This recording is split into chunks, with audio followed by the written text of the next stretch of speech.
Dah bang, okey. Okay, Assalamualaikum warahmatullahi wabarakatuh. Nama saya Syam Jalil. Saya di Rompin untuk PRK Tioman. So baru je lepas PRU. Ingat bolehlah rehat-rehat sikit, tak boleh tu. Boleh. Berjuang boleh istiqamah tu Betul. So itulah. So saya sama-sama dengan kawan-kawan saya, Dr. Azizan. Sound ada tak? Sound ada Okay. Suara okey Pak Din Suara okey. dan rakan-rakan dekat sini lah, di Negeri Pahang.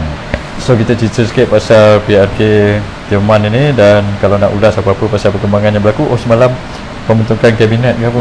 Okey. Jadi saya ingat sebelum kita bincang pasal Rompin ni, baik kita cerita dululah yang banyak orang bertanya-tanya ni. Kita pun baca di media sosial ada banyak pertanyaan tentang pelantikan pembentukan kabinet oleh Yang Berhormat Perdana Menteri yang ke-10 Datuk Seri Anwar Ibrahim. Baik, Syam, antara perkara yang banyak diulas malam tadi, antaranya ialah mereka mempersoalkan kewajaran untuk melantik Datuk Seri Dr. Ahmad Zahid Hamidi yang kononnya sedang berhadapan dengan kes mahkamah tak layak untuk dilantik. Jadi perkara ni dimainkan oleh pelbagai media, sama ada di dalam ataupun di luar negara. Komen ni, Syam. Betul lah, itu mereka kata lah. Yang kata tu orang Perikatan Nasional. Saya selalu cakap sebelum ni, yang Perikatan Nasional ni dia run on a campaign on bersih, dia kata. Tapi apa yang dia kata bersih tu tak semestinya bersih. Just because dia tak kena dakwa sebelum ini, tak semestinya dia bersih. Macam saya ingat dulu mungkin ada kekangan-kekangan pada pihak berkuasa untuk dakwa mereka. So bila ada kes saja, tak boleh didakwa, tak boleh disesat dan sebagainya. Saya tak tahu. Tapi sekarang bila kajian dah bertukar, maka kekangan ini pada agensi-agensi seperti polis dan SPRM tak ada lagi terkekang.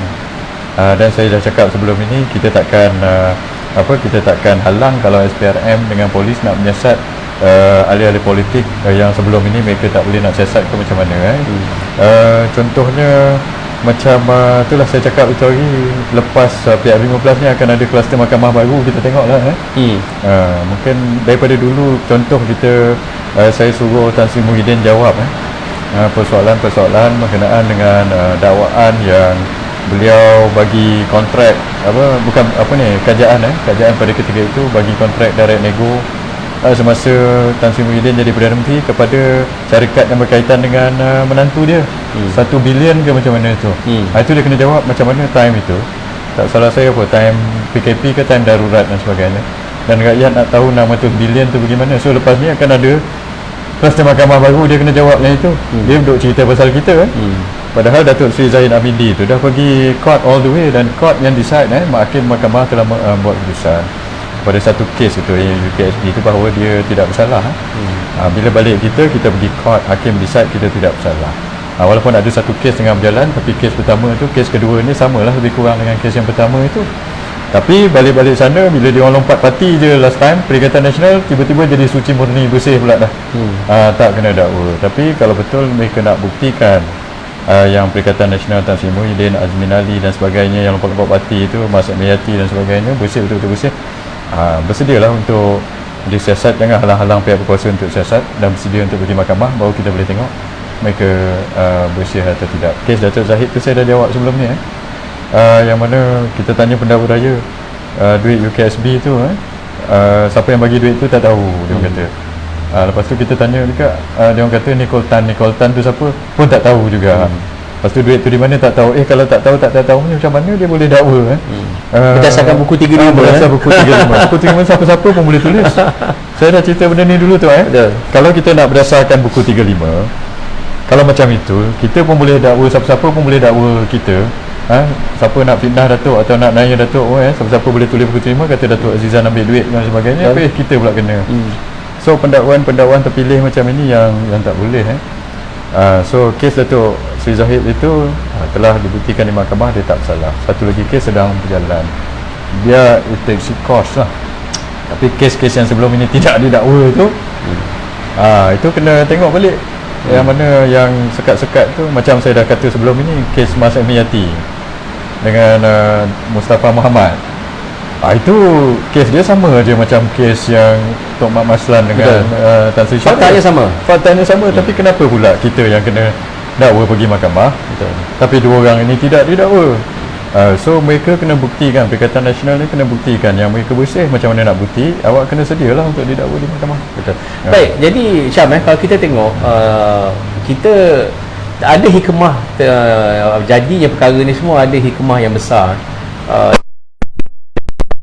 Barisan Nasional hanya mampu mendapat 30 dan hasrat mereka untuk menyenyapkan nak keep UMNO Barisan Nasional silent tak tercapai kerana akhirnya kita gabungan Zaid Hamidi dan juga Anwar Ibrahim dilihat amat menakutkan perasuah-perasuah yang sebenar yang ada di luar sana.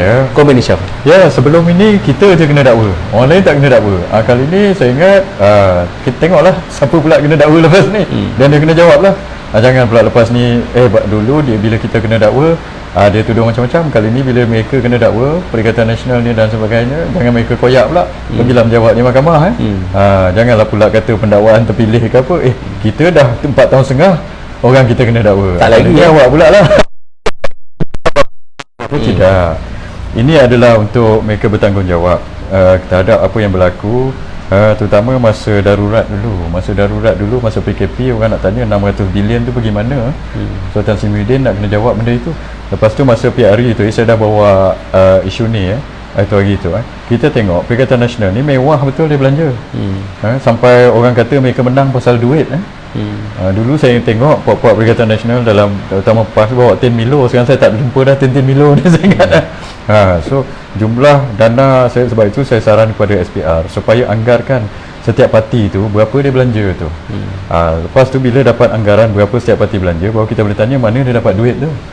So Perikatan Nasional dalam tempoh 17 bulan dia telah orang kata mengumpul dana yang besar mungkin untuk pilihan raya ini. Dan orang-orang PAS, sahabat-sahabat kita PAS pun saya nak sarankan mereka tanya kalau mereka dapat duit daripada PPBM dan sebagainya, sumber duit tu daripada mana tu. Yang saya anggarkan mungkin banyak tu, bukan ratus-ratus juta, saya ingat lebih daripada itu.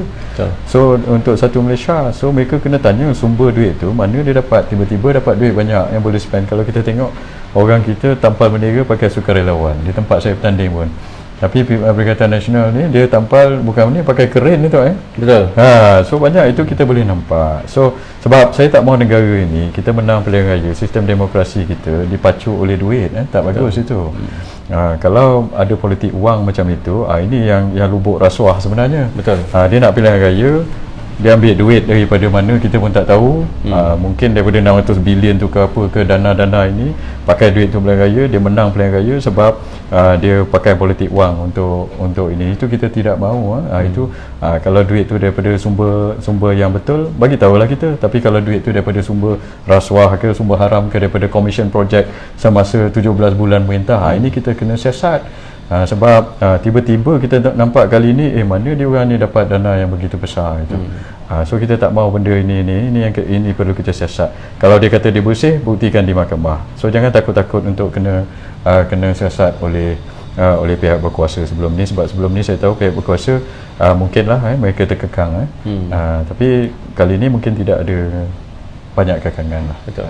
Baik Syam, kalau kita tengok daripada pelantikan daripada pelantikan kabinet yang diumumkan oleh Yang Berhormat Perdana Menteri semalam, sikap untuk menyalahkan UMNO dalam segala hal ini nampaknya masih tak nak berhenti walaupun UMNO bukanlah peneraju kepada kerajaan, tetapi oleh kerana UMNO ini, kalau tak sebut nama UMNO satu hari ada orang tu dia tak lena tidur, jadi mesti juga nak ulang nama UMNO lah yang salah, UMNO ni tak patut jadi TPM, UMNO itu. Komen. Sebenarnya dia nak menyalahkan kita, tapi saya nak cakap sebenarnya kita dalam keadaan ni sebab dia orang lah. Satu-satu saya dah cakap banyak kali, kita daripada hari pertama, saya yang pertama kali kata kita nak jadi pembangkang kan? Kita nak jadi pembangkang, tapi hari kedua, hari ketiga nak jadi pembangkang, lepas tu hari ketiga, hari Senin tu kita cadangkan supaya PH dengan Perikatan Nasional ni bergabung untuk bentuk kerajaan. Kalau dia tak bergabung, kita tak boleh jadi pembangkang sebab tidak ada kerajaan jadi pembangkang. Tapi bila hari Selasa dijemputnya Tan Sri Muhyiddin pergi istana dengan Anwar Ibrahim untuk bentuk kajian perpaduan antara PH dengan Perikatan Nasional. Yang sombongnya siapa? Yang sombong tak nak signnya, tak nak bentuknya adalah Muhyiddin. Kalau dia setuju itu, kalau dia tak sombong, kalau dia tak ego, dia sign kajian perpaduan dengan Pakatan Harapan, kita dah jadi pembangkang dah, elok je. Kita okey, saya pun memang kita memang nak jadi pembangkang pun. Kita dah elok, biar dia ni. Tapi saya ingat dia sombong sebab apa? Pada hemat saya baca macam ini, sebab dia tamak lah, dia nak jadi PM. Betul. Kalau dia sign dengan Datuk Seri Anwar, dia tak boleh jadi PM sebab nombor dia kurang daripada PH. PH dapat 82 kursi, dia ada 73, so 9 kursi kurang daripada Pakatan Harapan. So daripada kira-kira itu, kalau dia bentuk kajian perpaduan, maka Anwar akan jadi PM, dia akan jadi TPM. Tapi oleh kerana kesombongan dia, keegoan dia, saya nampak dia tak nak sign sebab dia nak jadi PM, dia tak mahu orang lain jadi PM. Ini yang cerita dia. Sebab kesombongan dia itu, tiba-tiba itu hari Selasa dia tak nak sign, ingkar kepada titah Seri Paduka Baginda Tuan Agong. Pada saya nampak macam itu. So hari Rabu kita pula kena panggil untuk bentuk kajian perpaduan. So kita UMNO ni kita ikut, kita tak pernah ingkar titah raja. So kita pun bentuk kajian perpaduan dengan PH. Di Pahang pun sama, di Pahang. So mereka macam mana bila dia jumpa, saya dengar cerita bila kita PH yang datang jumpa kita. PH datang jumpa kita tanpa syarat, saya dengar. Lepas tu dia offernya kita untuk membentuk kajian dengan mereka sama di Pahang. Tapi Perikatan Nasional bila dia datang, macam mana cerita tu, macam-macam syarat saya dengar dia bagi. So macam mana pada kita tu. Lepas tu kursi-kursi yang sebelum ini saya cakap, kursi-kursi yang kita kalah ni oleh banyak dengan Perikatan Nasional ini oleh kerana musuh daripada dalam. Di Pahang ini 17 kursi itu kursi UMNO tu. PH tak banyak ambil kursi kita, yang ambil banyak kursi kita adalah Perikatan Nasional. Di peringkat 17 dia ambil, kita 16 dapat. Dan di peringkat persekutuan 73 kursi yang Perikatan Nasional menang itu, 49 PAS, 24 PPBM itu kursi UMNO itu, campur dengan 12 kursi yang mana dia dapat nombor 2, kita dapat nombor 3. So 85 kursi yang mana mereka telah mengalahkan kita. Daripada 120 kursi yang UMNO bertanding, itu kita dikalahkan oleh Perikatan Nasional. Macam mana? Pada saya ada dua. Nombor satu, kita ada musuh dalam selimut. Betul.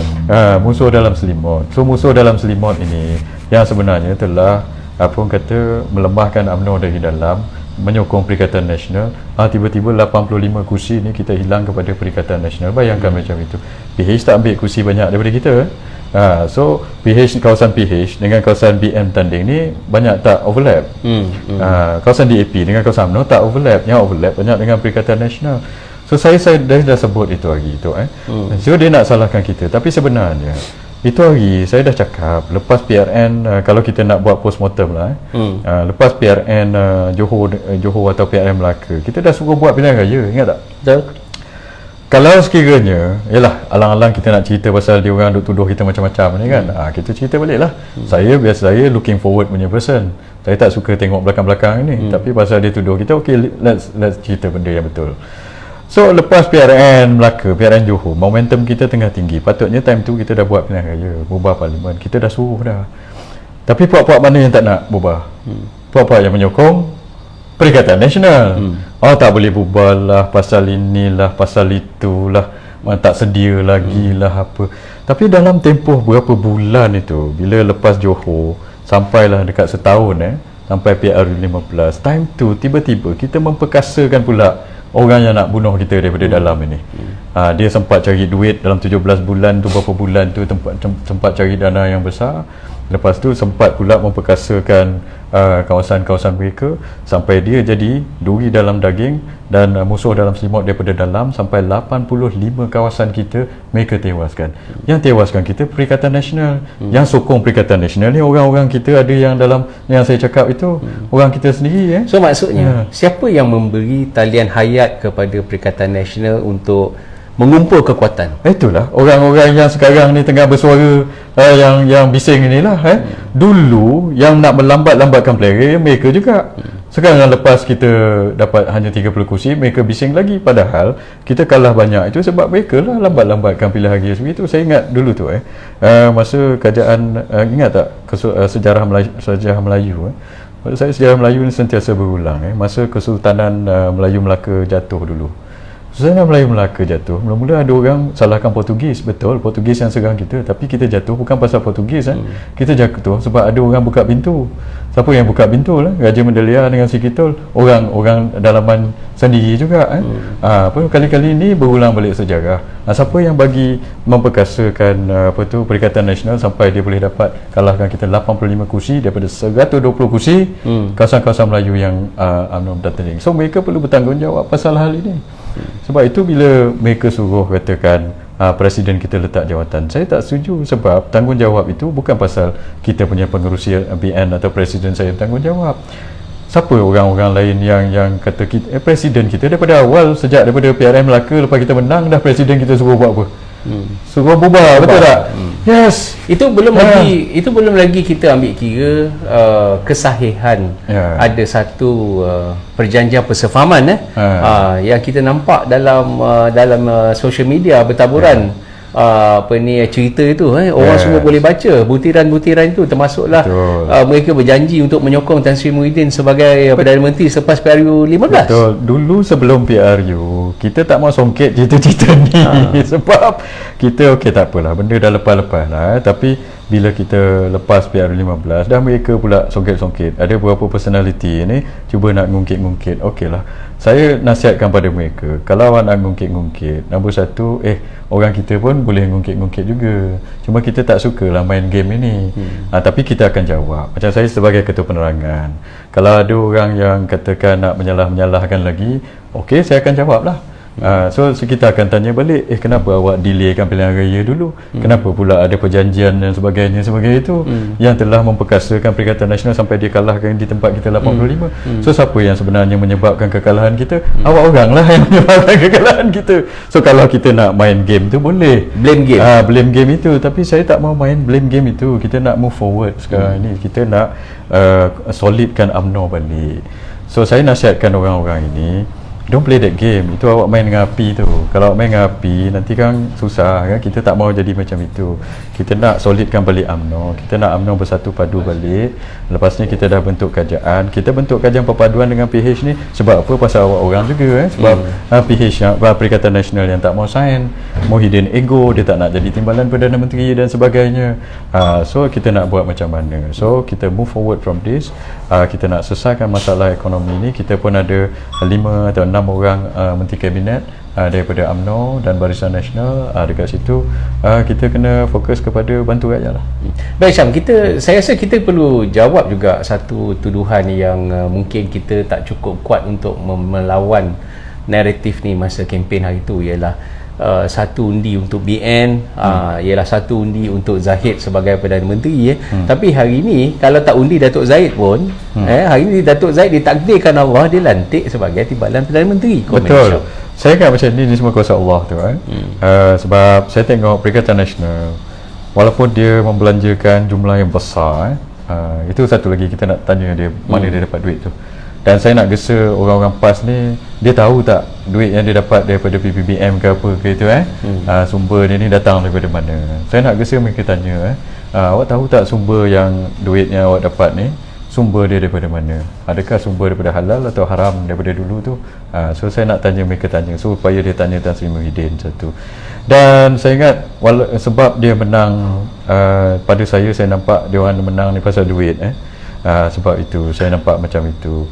So sebab itu saya rasa Allah SWT pun tak izin mereka jadi kerajaan sebab mereka menang dengan cara itu. Walaupun malam masa pengumuman keputusan itu diumumkan, kita tengok dengan dah celebrate, dah yakin dengan sombong angkuh ketawa kepada BN kerana BN hanya dapat 30 dia ketawakan kita, tak dapat jadi kerajaan. Allah SWT tak izin mereka jadi kerajaan. Semua ni kuasa Allah. So Allah SWT tak izin mereka jadi kerajaan, satu pasal itu. Dan mereka sangat confident mereka nak bentuk kerajaan. Sampai saya dengar cerita, even ada cerita daripada bukan ini laporan lah, benda betul lah, sebab 2-3 orang atas kita dah cerita, sampai orang-orang kita ditawarkan jawatan kabinet oleh Perikatan Nasional. Kalau mereka buat deal sekian dengan itu. Itu pun parti tak dimaklumkan. Parti tidak dimaklumkan. So mereka tawarkan, maksudnya mereka overconfident yang mereka boleh bentuk kerajaan. Sebab itu bila mereka tu pun tak cukup nombor, mereka terkejut. Lepas tu nak sign untuk buat kajian perpaduan pun tak nak. Sekarang ini mereka ditakdirkan jadi pembangkang walaupun mereka telah membelanjakan sejumlah wang yang besar untuk pilihan raya. Jadi maknanya untuk kita move forward ni, kita tengok politik wang ni sebenarnya ialah memang betul lah satu jenayah yang sangat menjijikkan. Pada saya, kalau kita masih lagi dapat lihat pemimpin-pemimpin menggunakan kedudukan wang ringgit itu untuk membeli sokongan, pada saya memang layaklah rakyat membenci golongan seperti ini. Saya tengok PN ni macam tu, Perikatan Nasional ni, sebab itulah kita tengok dia orang dulu, dia ni satu pelompat parti banyak dalam tu. Dia mengkhianat dulu PPBM terutamanya. Dia dengan PH dulu. Lepas tu dengan PH, dia khianat PH, dia buat langkah Sheraton lepas itu dia dia keluar, dia bentuk kerajaan. Lepas itu bila dia buat langkah Sheraton, kita bentuk kerajaan, dia kacau muafakat nasional pula. Ingat tak? Betul. Dia kacau muafakat nasional, dia pecahkan muafakat nasional. So hubungan kita dengan PAS pun pecah sebab mereka ini. So mereka ni pergi mana-mana memang dia khianat. Dia lompat khianat orang tu, lepas tu khianat ni, lepas tu memecahkan muafakat nasional. Lepas itu sekarang ni, lepas tu dia cuba infiltrate UMNO, lepas tu dia cuba pecahkan UMNO daripada dalam. Sampai ada orang-orang dalam UMNO sendiri yang menyokong mereka sampai memperkasakan Perikatan Nasional sampai kita kalah 85 kursi kepada Perikatan Nasional. So macam itu So kerja dia ni pergi mana-mana mengkhianat kan. Lepas tu kita tahu kali ni pada saya dia menang pasal duit. Sebab itu saya ingat Tuhan pun tak bagi dia orang berkuasa. Bayangkan kali ni kalau dia orang berkuasa semula, kita bagi dia sumber keuangan duit, lepas tu dia orang pun ditubuhkan untuk membunuh UMNO. Macam mana ceritanya tu? Macam saya cakap itu lagi di persekutuan kita UMNO bertanding 120 kursi. Daripada segi practicality daripada ideologi memanglah dia orang ini semua macam itu, mengkhianat, nak membunuh kita. Daripada segi practicality dia menang 85 kursi, 73 campur 12 yang dia dapat nombor 2 itu. So kalau PRU 16 nanti kita nak bertanding, walaupun parti kita dah kuat, habis kalau kita sign dengan dia orang, dia nak tuntut kurang-kurangnya 85 kursi dia tuntut, kita boleh bertanding 35 kursi aja. Kita takkan dapat balik kursi-kursi tu. Takkan dapat dah. Dulu di Melaka, kita dia orang tak ada kursi, kosong kursi pun dia tuntut 15 daripada 80 kursi daripada kita. Kali ni dia dah ada 85. Takkan macam itu. So UMNO makin lama makin kecil. Kalau kita pergi dengan Perikatan Nasional di Pahang ni pun sama. Dia menang 17 kursi kan. 17. Kita menang 16. PH menang 8 di kawasan-kawasan campuran dan kawasan Cina.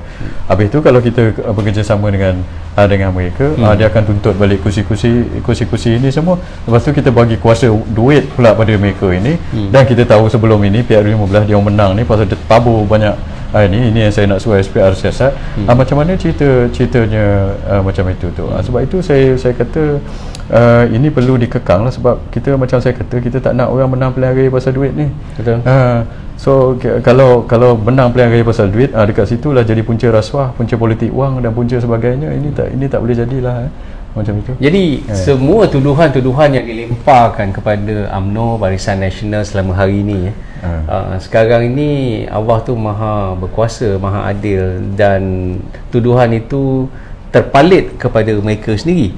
Walaupun hari ini Syam, kita tengok PAS mengeluarkan kenyataan secara terbuka, dia bersama pula dengan Bersatu bercita-cita nak menggantikan UMNO. Jadi kita nampak memang motifnya telah jelas, tak nak muafakat nasional tu kerana mereka juga sama dengan Parti Bersatu, mungkin kerana duit dan pengaruh dan sebagainya, mereka terpengaruh dengan ideologi Bersatu.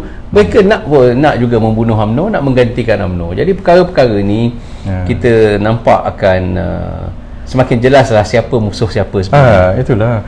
Saya pernah cakap dulu tu tahun lepas, 2 tahun lepas. Saya rasa musuh kita yang paling bahaya lah musuh dan selimut sebenarnya. Musuh yang nyata ni kita nampak, musuh dan selimut ni, duit dan daging ni, ini perkara yang bahaya. So, sebab itu masa saya ulang balik masa Kesultanan Melayu Melaka ni yang kalahkan kita, siapa yang buka pintu tu siapa So sebab itu kali ni saya kata pada orang-orang yang masih nak menyokong Perikatan Nasional ni dalam UMNO, saya tengok supaya mereka tengok balik lah keadaan ini ya. Sebab kalau kita nak survival UMNO ini bukan caranya. Dan PPBM ini so kadang-kadang saya nak persoal juga, saya nak tanya sahabat-sahabat kita dalam PAS, awak tahu ke PPBM ni siapa? Dia pergi mana-mana dia merosakkan orang lepas satu lagi PPBM ni lah yang membawa ICET dengan Statut Rom dulu. Betul.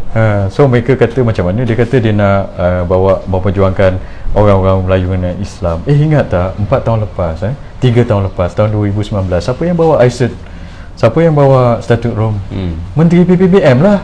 Yang kita dengan PAS tu dengan Muafakat Nasional, kita pergi berjuta-juta di Dataran Merdeka itu.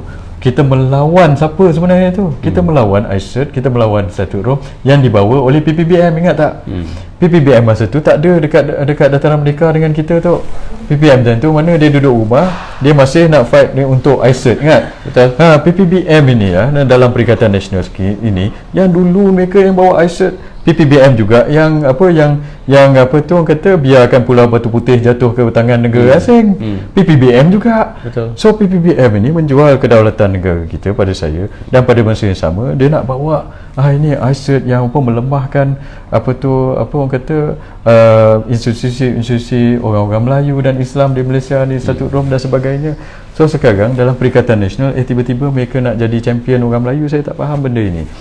So sebab itu saya nak tanya pada bekas-bekas menteri dalam Perikatan Nasional ni, Saifuddin Abdullah, apakah position dia tentang ICET dan Statut Rom sekarang ni?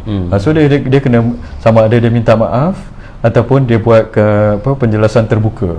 Sebab dia dulu yang bawa ICET dengan Statut Rom ini. So awak dalam itu semalam awak bagi kenyataan, dia kata kita macam-macam lah, UMNO itu, UMNO ini, BN itu, BN ini. UMNO dulu menentang ICET, awak yang bawa ICET ni. So sekarang awak kena jawab, apakah pendirian awak tentang ICET dan Statut Rom sekarang? Jadi memang mudah untuk kita menuding jari ataupun kita menuduh untuk strategi politik, tetapi akhirnya kebenaran itu akan tetap juga terbela. Rakyat semua dah tahu. Macam komen-komen yang saya tengok, kalau dulu terima kasih pada netizen yang mengingatkan kalau dulu kes Bosku 2.6 bilion duit yang masuk ke dalam akaun Bosku tu kerana dia percaya itu datang daripada negara daripada Timur Tengah. Tetapi hari ini apalah nilai 2.6 bilion berbanding dengan 600 bilion yang saya ingat kita boleh hand over trofi Sakau tu daripada yang dia lempar pada kita boleh pass over lah. Betul. Dekat dia orang. Saya nak tanya 600 bilion tu bagaimana tu so macam saya cakap tadi, Perikatan Nasional kata dia bersih. 600 bilion, awak 17 bulan 600 bilion, sekarang awak tak boleh jawab. Kita berhutang 686 bilion. Barisan Nasional tinggalkan hutang 686 bilion setelah 62 tahun memerintah. Betul. Yang ini 7 bulan 600 bilion. Betul. Di Rompin ni, di Tioman, bila dia orang ni datang ceramah, nombor 1 Saifuddin Abdullah ke Tuan Guru Haji Hadi ke Muhyiddin sendiri datang, saya nak tanya itu je pada dia, awak kena jawab 600 bilion tu pergi mana? Dan daripada 600 bilion tu kalau awak pakai untuk pilihan raya ni, berapa awak pakai daripada 600 bilion tu untuk pilihan raya sini? So itu yang saya nak tanya mereka lah, perkara-perkara ini yang sebab 600 bilion tu banyak tu 600 bilion itu adalah 2 tahun bajet federal persekutuan kita, bajet persekutuan kita 1 tahun 300 bilion. So sekarang ni 600 bilion not accounted for, mana pergi duit tu, dia kena jawab satu-satu. Dulu kita nak tanya benda ini dalam parlimen, ingat? Bila kita nak tanya, jadi digantungnya parlimen. Betul. Dia buat darurat, dia tutupnya parlimen, ingat? Lepas tu divert semua isu. Divert semua itu, dia buat darurat. So lepas itu dia jadi kerajaan. Masa itu dia jadi kerajaan sampailah lepas itu dia masih jadi kerajaan sampailah pembubaran PRU15. So sekarang ini saya nak tanya dia balik, mana 600 bilion itu? Kalau dia tanya kita 2.6 bilion, 600 bilion tu 20 berapa kali ganda tu? 300 kali ganda. Yes, 300 lebih kurang. 300 kali ganda. 250 kali ganda daripada 2.6 bilion. So ini yang kita nak tanya. Dulu Muhyiddin pernah cakap, dia kata apa? Dia tak boleh bayang 42 bilion ataupun apa 2 bilion tu banyak mana duit dia kata. Kalau susunkan duit itu dia kata kan berapa jauh tu duit tu boleh susun. Sekarang rakyat pun saya rasa makcik yang duduk dekat Rompin ni pun mungkin susah nak bayangkan 600 bilion tu banyak mana, 600 bilion ataupun 600 ribu juta ringgit. Saya rasa Tan Sri Muhyiddin kalau kita susun duit RM10 untuk apa ni, untuk di Rompin ni kan, untuk boleh keliling dunia kan. Saya ingat satu Rompin ni boleh timbus satu Rompin ni sampai 10 kaki. Saya rasa 600 bilion 600 ribu juta ringgit.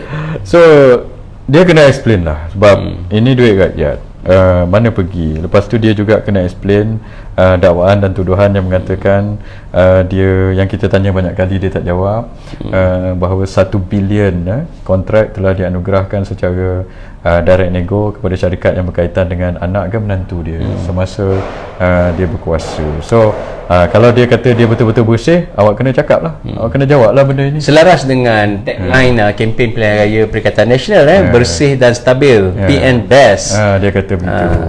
Lepas tu bagi tahu kita berapa awak spend untuk pilihan raya itu hari, dan bagi tahu juga kepada awak punya penyokong mana sumber yang dia dapat itu. So kita pun nak tengok jugalah sebenarnya supaya kita kekang politik wang, kita kekang rasuah politik dan sebagainya. Kita tak nak orang rasuah pengundi untuk menang pilihan raya. Baik, perkara yang sama juga kita nampak di PRK Rompin dan juga Padang Serai ni. Kalau kita tengok belanja banyak juga ni. Sebab tu saya, tuan-tuan dan puan-puan, saya dan saudara Hisham Jalil, kami turun walaupun kami ni pun kepenatan, keletihan, tak sihat, tapi kita tetap turun juga nak melihat, nak meninjau apa yang berlaku dalam PRK kali ni. Jadi dalam PRK kali ni di Tioman, Pakatan Harapan telah pun memberi laluan kepada calon Barisan Nasional, dan more or less kita berhadapan dengan calon Perikatan Nasional di Tioman ini. Jadi komen Hisham lah, setakat malam tadi, pagi tadi baru sampai awal pagi tadi. Saya sampai sini awal pagi tadi. Saya tolak daripada KL, lepas tu hujan, saya berhenti sekejap sebab perjalanan tu hujan. Jalan pun berbahaya. Saya setakat ini alhamdulillah tu di Tioman ini tu hari kita lawan Perikatan Nasional dengan PH lah dan alhamdulillah calon PH telah memberi laluan pada kita, calon amanah itu. Dan itu hari kalau ikut undi yang didapat untuk parlimen itu hari, kita neck to neck bersaing dengan Perikatan Nasional. Kita dapat lebih kurang 9,000 undi, mereka pun dapat 9,000 undi. Pakatan Harapan amanah ni dia dapat dalam 2,000 undi. Itu kebanyakannya daripada pengundi bukan Melayu lah, Cina dan India. Dia lebih kurang 2,000 pengundi Cina India. So amanah dapat situ, dan yang undi Melayu ni kita lawan antara Perikatan Nasional dengan Barisan Nasional lah. 9,000 undi. So sebab itu masih 50-50 dekat situ. So kita kena lawan dekat sini. Dan satu lagi saya nak gesa supaya SPRM dengan NGO ke pertubuhan-pertubuhan macam Bersih dulu Bersih ni masa PRK dengan PRN dia selalu pantau sebab dia boleh pergi, tapi bila PRU sebab 222 kawasan parlimen, mungkin daripada segi logistiknya itu susah untuk mereka hantar orang untuk pantau kalau ada politik wang bayar pengundi ke apa dan sebagainya, rasuah pengundi dan sebagainya. Tapi bila kita ada PRK di Padang Serai dan PRK di Tioman. So saya nak gesa supaya SPRM dengan Bersih atau NGO yang pantau pilihan raya ini supaya datang sini tengok, pantau, awak datang ramai-ramai tengok. Kita tak mahu ada parti-parti yang merasuah pengundi yang bagi duit pada pengundi. So saya nak mereka datang lah. Kita tak nak ada perasuah nasional pula, nanti susah juga. Betul. So datang pergi bayar pengundi ke apa. So saya gesa mereka datang, check kalau ada macam itu hari kita nampak ada masa PRU itu ada pondok-pondok panas di broad daylight dia bayar pengundi. Ini SPRM kena siasat ini, mana boleh macam itu. So tak boleh kita ini perkara itu. So sekarang saya nak saya gesa SPRM dengan NGO-NGO datang untuk pantau lah. Jangan ada pembayaran pengundi lagi lah untuk menang pilihan raya. Baik, kalau kita tengok Syam kali ni di N berapa dah saya tak ingat Tioman ni, N42. N42 Tioman ni. Jadi untuk kerajaan negeri dah pun selesai pembentukan kerajaan negeri diterajui oleh Barisan Nasional dan dianggotai oleh Pakatan Harapan. Di peringkat pusat begitu juga Pakatan Harapan meneraju Kerajaan Persekutuan dengan dibantu atas titah tuanku oleh Barisan Nasional. Jadi apakah ada keperluan untuk rakyat Tioman untuk membuat keputusan sebaliknya yang tidak mengikut pembentukan apa yang berlaku di negeri dan di persekutuan? Saya ingat macam ini. Saya ingat untuk kalau saya pengundi di sini atau saya orang sini, of course saya nak wakil rakyat yang boleh membantu rakyat sinilah dan boleh menyalurkan dengan mudah bantuan-bantuan daripada Kerajaan Persekutuan dan Kerajaan Negeri kepada sini. Sebab Tioman dengan Rompin ini dia masih kawasan luar bandar. Di Tioman tu, di pulau tu, ke situ ada nelayan, pelancongan dan sebagainya. So mereka membentukkan mereka memerlukan banyak bantuan sebenarnya di Rompin.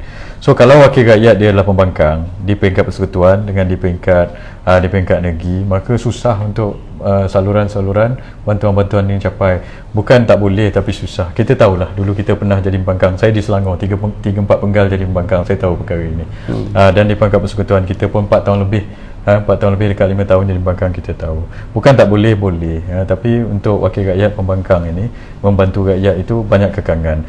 Terutama bila kita pergi minta tolong, kata sebagai rakyat minta tolong wakil rakyat yang di pembangkang ini, mereka selalu cakap bajet tak ada. Nak minta dari kerajaan itu susah.